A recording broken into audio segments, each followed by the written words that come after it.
The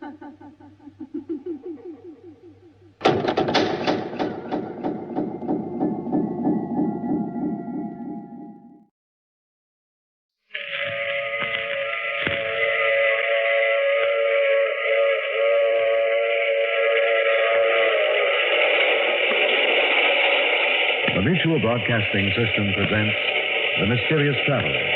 Written, produced, and directed by Robert A. Arthur and David Coulton. And starring two of radio's foremost personalities, Lyle Sutro and Robert Darnley, in Behind the Locked Door.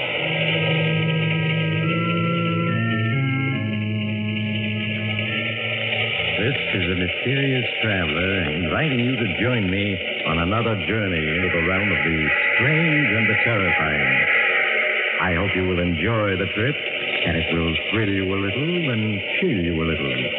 So settle back, get a good grip on your nerves, and be comfortable, if you can, as I bring you the strange and chilling story so many of you have asked to hear again. I call it Behind the Locked Door.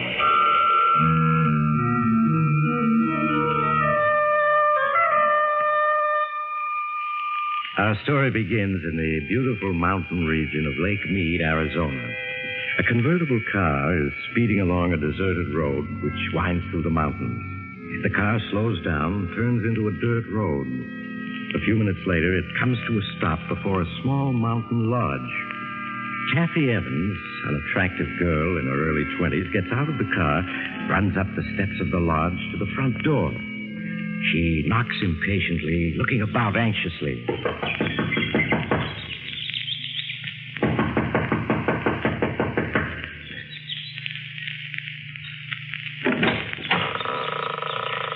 Yes? Martin, Kathy. I thought I'd find you here. Aren't you going to ask me? Go away, Kathy. Martin, what's wrong? Go with away. you? Go away. Not until I find out what this is all about. Well, let me in. Are you alone? Hello? Yes. Darling, look at yourself. You haven't shaved in days. Martin, those deep gashes on your neck and face. How did you get them? It doesn't matter. Darling, you must have lost a great deal of blood. And you're feverish. Yes, I know. Is it true about Professor Stevens? Yes. Why did you leave town so suddenly last night? The authorities are looking for you. Do they know I'm here? No. How could they? It was intuition that brought me here. They mustn't find me. Martin, nothing makes sense. You returned from an expedition last night alone, unexpected. You stay in town 1 hour and then vanish. Not even phoning me. It's best that way, believe me, Kathy. You've got to tell me everything that's happened. I can't, Kathy, I can't. I'm your fiancée. I've got a right to know. Kathy, go away, please. I won't go away until you tell me what's happened. If I do, then will you go? Yes. I don't know where to begin. I suppose if you can say it had a beginning, it was that day a little over 2 weeks ago in Professor Stevens' office.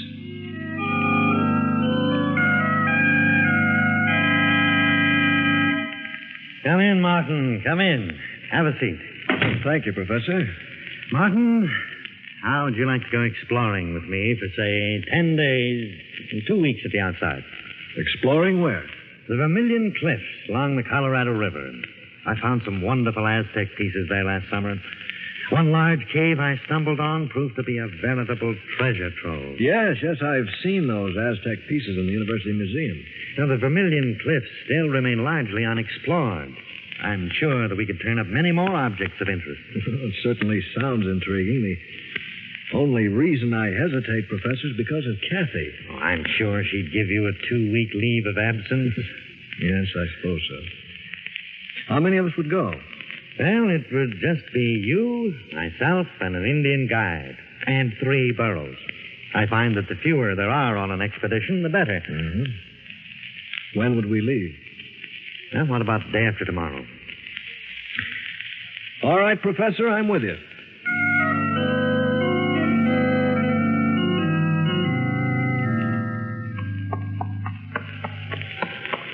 So these are the Vermilion Cliffs, Professor. Yes. An awe-inspiring sight, aren't they? They're as breathtaking as the Grand Canyon itself. I had no idea they towered so high. Yes, they make you realize just how insignificant man really is. Yeah. Now, this region is so desolate, Martin, that it's all but unexplored. That's why I'm drawn to it time and time again. Yes, I can understand that. It represents the challenge of the unknown. Careful, Martin. You'll get the exploring bug. Oh, I've already been bitten, Professor. Well, if you're going to be an explorer and an archaeologist, I'll have to start teaching you the fundamentals of the profession. Sam, it seems like a good spot. We'll camp here for the night.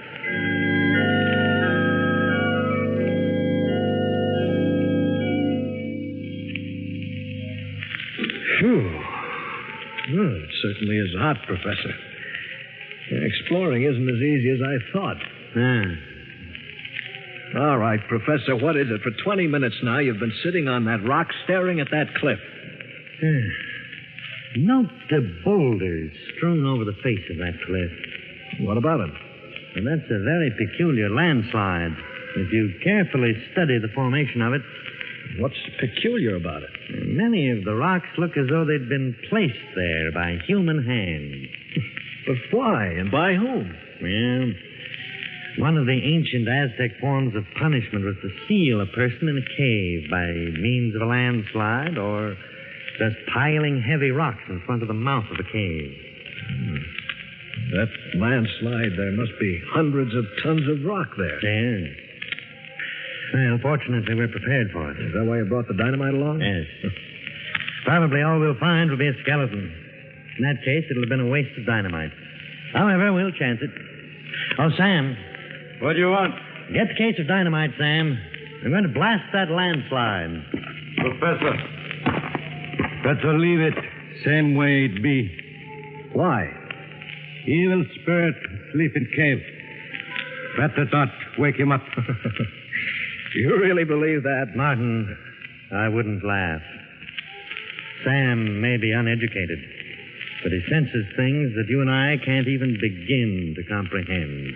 Now, wait a minute. You mean you believe what he said about evil being asleep in that cave? I wouldn't say that I believe it. But nevertheless, I respect Sam's opinion. But Sam, I still want to blast that landslide. I get dynamite.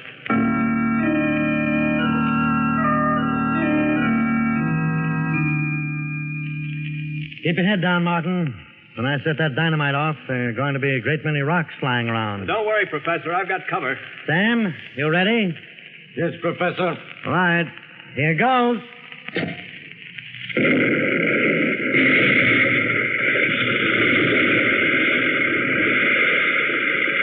Keep your heads down. All right. It's safe now. Professor, I think you did it. I can see a small opening. It looks like a mouth of a cave. Yes, it is. Sam, let me have one of the flashlights. Martin, you take the other. I'll lead the way in. Just as you say, Professor.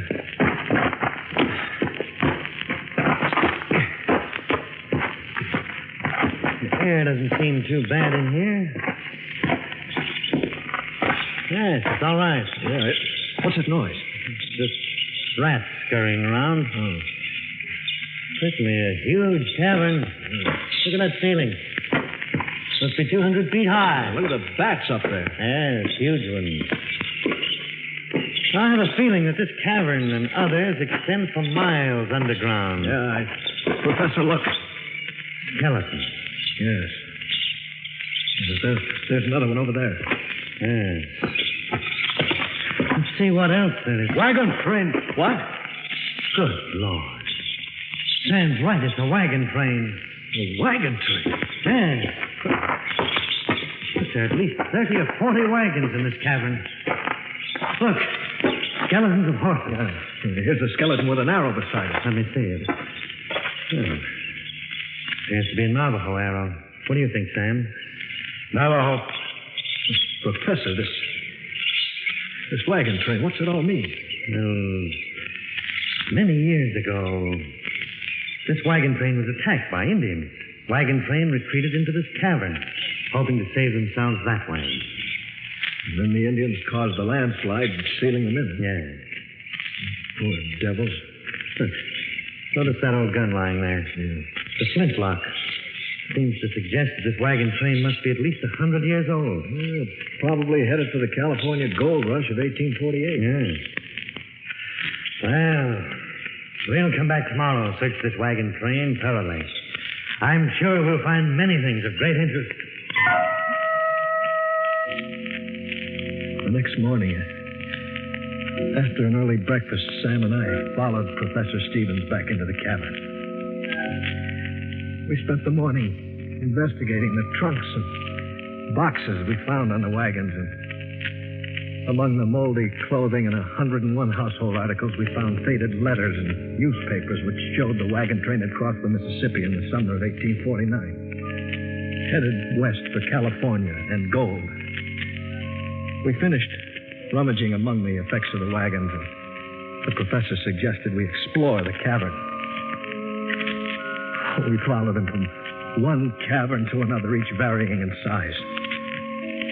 Now and then the professor would stop to mark our trail, for the caverns were honeycombed with countless passageways.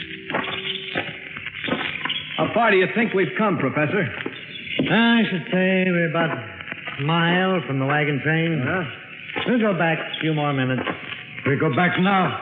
This place is evil. Well, Sam, if there are ghosts here, they're only the ghosts of the people in the wagon train. They wouldn't harm us. I tell you, evil. Feel it. All around. We'll go back. We'll go just a little further and turn back. Professor, wait a minute. What is it, Martin? I think I hear running water. Yes, you're right. Come along. We seem to be getting closer. Yes. Evil all around us. Can't be much further. Well, there it is. Yeah.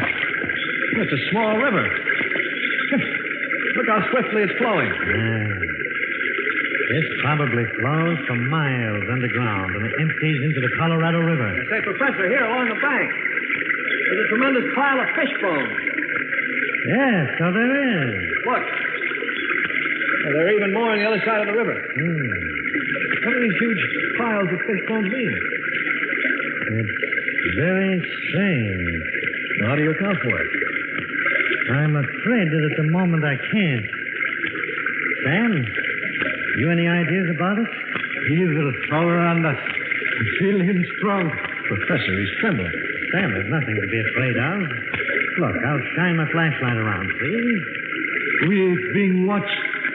Watched? What are you talking about? Won't stay here. I go. Sam, come back. You haven't even got a flashlight. Sam! Come on, Martin. We've got to catch him.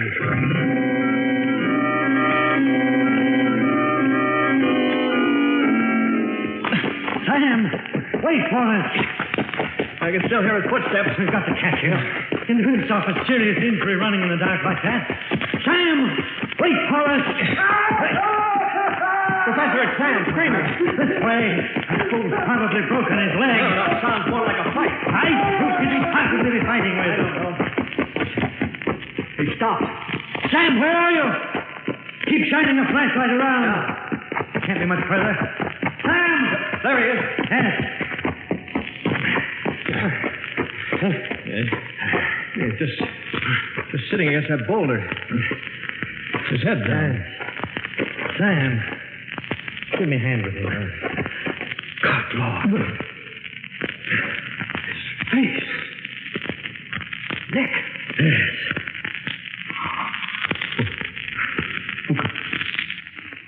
Who could have done this to him? I don't know. But there must be an explanation. There has to be. Martin, I have a theory. But it's so incredible that I can't bring myself to voice it. Tell me. What do you think I'm insane? Tell me. What if the people of the wagon train, or rather the descendants are alive here in these huge caverns. That's impossible. Why? Picture what happened the day the 150 people or so were sealed into this mountain with the Indians. What would have been the first thing they'd have done? Try to dig their way out. Exactly. They start digging and find there are 100-ton boulders blocking the entrance, and they have no dynamite. They're forced to give up. Yes? They spend days looking for another way out, fail to find one. The day comes when all their food is gone. Starvation sets in. All right. Then that would mean they would all die. Not necessarily. The strongest of them stumble along in the darkness and find the underground river. They catch an abundance of fish and are able to survive. The huge fish bone piles along the river. The river was an everlasting supply of food. They continue to live by the river in the dark. Some probably went insane, died. Others adjusted themselves to their new environment. Professor, you think those handful of survivors had descendants who are alive today inside this mountain? Yes, Martin. And it was one of them who clawed Sam to death. What can those descendants be like? Being born and living in darkness. I can only guess. I should imagine they'd be blind or near to it. But their other senses would be remarkably developed. Their physical appearance. I don't know. It's all like a nightmare. It's a nightmare you can't awaken from. What's to prevent them from attacking us? And our flashlights, for one thing. I'm sure light frightens them, just as fire frightens animals. Fortunately, I have a revolver. Well, we better move on. Wait a minute. What about Sam? And nothing we can do for him now. Come along, Martin. We must find the trail I marked so that we can get out of here.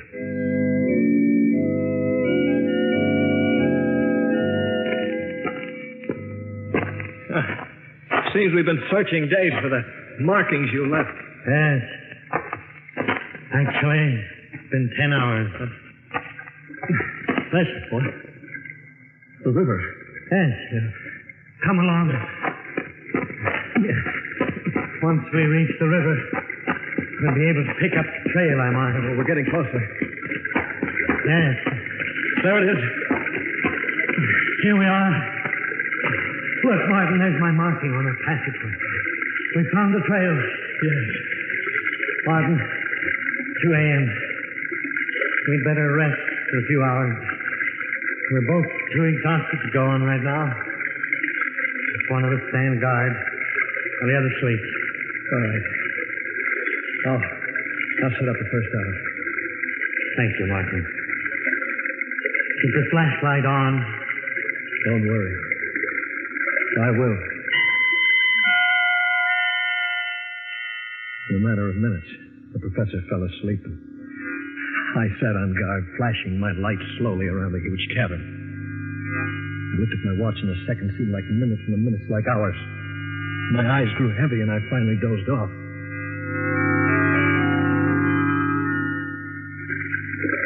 Suddenly, I awakened in the darkness to hear the professor screaming. Martin, help me! Turn on the flashlight! Fighting frantically, I fumbled in the darkness, but I couldn't find it. And suddenly, there was shot. By the flashes of the gun, I could see the professor struggling with a huge, dark figure. And suddenly, all was quiet. Except for the professor's moan. As I crawled toward him, in the darkness, my hand struck the flashlight. I turned it on, and there was the professor. Martin, I think I'm wounded. You're bleeding badly. Let me stanch your wounds. Too late. Leave at once. At once. But what about you? Professor? Professor! I felt his heart, but there was no beat. I staggered to my feet, shined my flashlight around until I found the professor's marking. I stumbled wearily along the marked passageway, trying not to remember my last glimpse of the professor's face. I hadn't gone more than 100 yards when suddenly my flashlight flickered and went out. As I stood alone in the darkness, That scampering past, I fought to keep from screaming.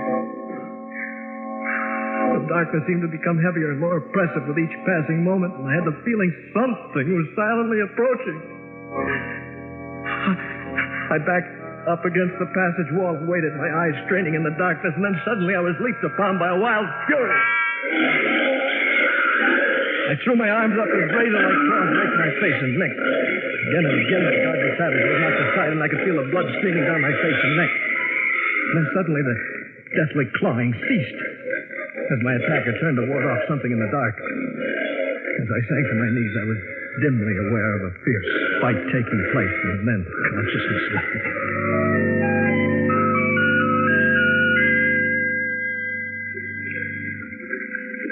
Later.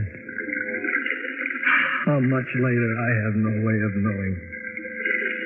I became aware of a heavy, calloused hand washing my face and neck with water. I winced in pain as the water flowed into the deep cuts, and then suddenly I remembered all. And remembering all, became aware of the calloused hand washing my face and the presence of someone beside me in the darkness. Oh, who are you? For a moment, the hand hesitated, then resumed washing of the neck. Well, can't you speak? Say something. A noise came from its throat that was more that of an animal than a human being. If I could only see you. Do you have a name? It spoke. It seemed to repeat the word name, though I couldn't be sure. And faint from the loss of blood, I closed my eyes and fell asleep.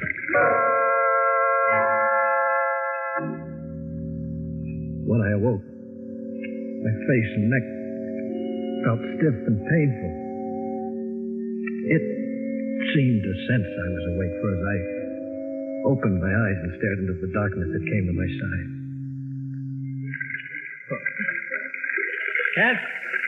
Can't you understand anything at all? Don't my words make any sense to you? Why did you save my life?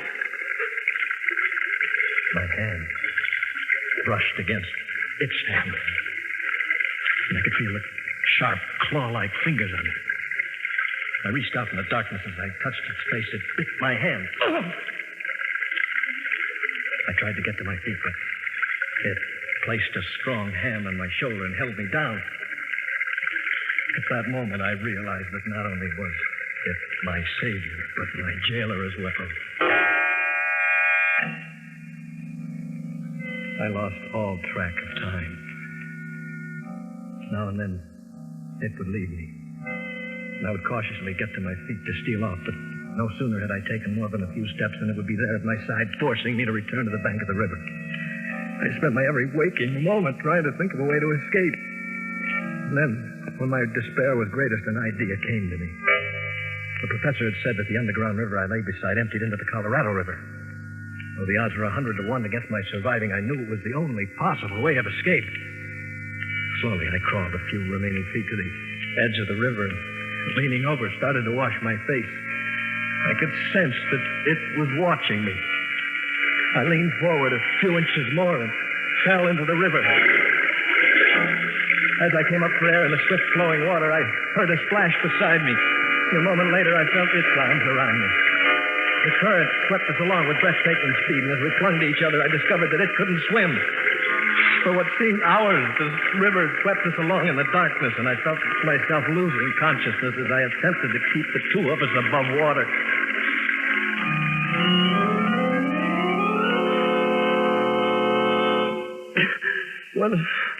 When I regained consciousness, Kathy, we were both lying on a sandbar in the Colorado River, and the sun was beating down on us. Darling, you're delirious from your wound. You need a doctor. I wish it were simple as all that. You're feverish. You need care.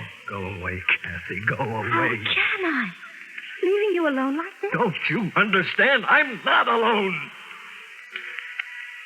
She's here. She's here? Yes.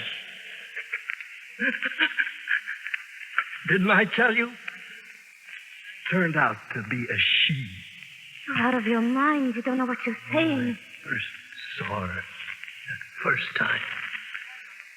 Lying unconscious on that sandbar, my first instinct was to leave her there, but how could I? She'd saved my life in the cavern and then jumped into the river when she thought I was drowning, even though she couldn't swim herself. Martin, I want you to get a grip on yourself. As I was dependent on her in the dark, she's dependent on me in the light. She's blind. She can't speak yet. She... Stop talking like that. You can't believe it's true, can you, Kathy? Neither could I at first. What are you staring at? Is there anyone in that bedroom? Well, I'll soon find out. Why is the door locked? She's in there. Martin, you're sick. You don't know what you're saying. I'll prove to you there's no one in that room. It's just your imagination. Give me the key to the door. Kathy, go Give away. it to me. Thank you. Perhaps when you see the room is empty, you'll be willing to return to town for medical treatment. There. I told you.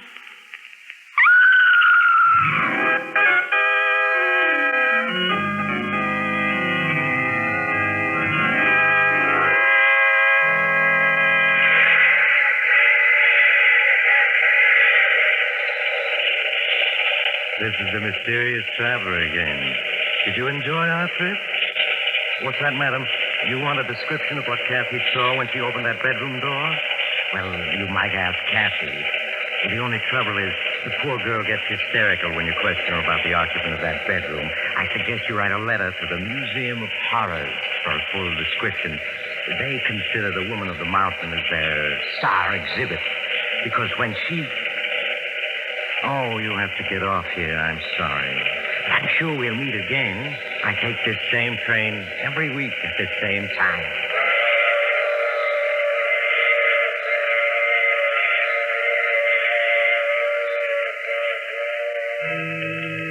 You have just heard The Mysterious Traveler. You may now enjoy other exciting adventures of The Mysterious Traveler in the current issue of The Mysterious Traveler magazine. In our cast, Lyle Sudrow, Ann Shepard, and Robert Donnelly, with Maurice Topple in the title role. Phil Tarkin speaking. This program came to you from New York. Mutual's ace commentator Cecil Brown, currently on a 3-month fact-finding tour of the world, heads for the Orient on the last lap of his history-making trip. In these last weeks, Mr. Brown will bring you on-the-scene reports from such tinderbox areas as India, Hong Kong, Hawaii, Japan, and Honolulu. You won't want to miss any of the eyewitness accounts by this able commentator of the latest happenings in these headline-making spots of the world. Be sure to listen to the news reports of Cecil Brown over most of these stations. This is the Mutual Broadcasting System.